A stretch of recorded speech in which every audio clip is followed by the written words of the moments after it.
What if the real battle you're fighting isn't around you, but inside you?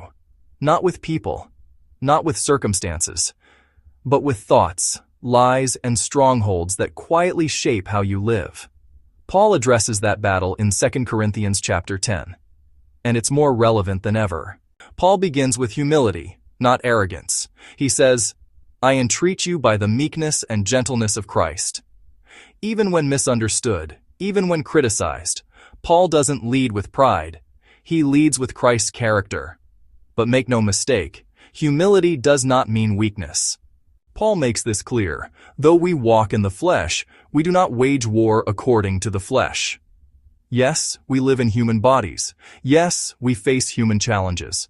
But the battles that matter most are spiritual. Then comes one of the strongest truths in this chapter.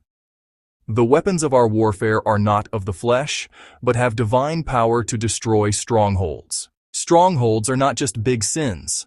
They are repeated thoughts, false beliefs, arguments raised against the knowledge of God, fear that says you'll never change, shame that says you're too far gone, pride that says you don't need God. Paul says those must be confronted, not ignored.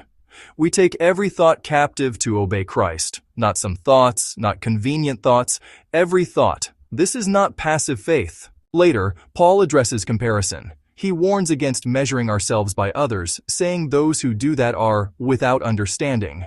Comparison distracts. Calling clarifies. Paul says he will only boast in what God has assigned him, not someone else's lane, not someone else's success. And then the heart of it all, let the one who boasts, boast in the Lord. Because approval doesn't come from people. It doesn't come from loud voices or self-promotion.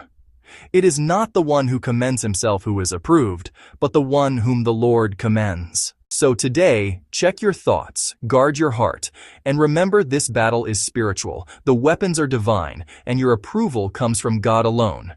Stand firm, take every thought captive, and let your life boast only in the Lord.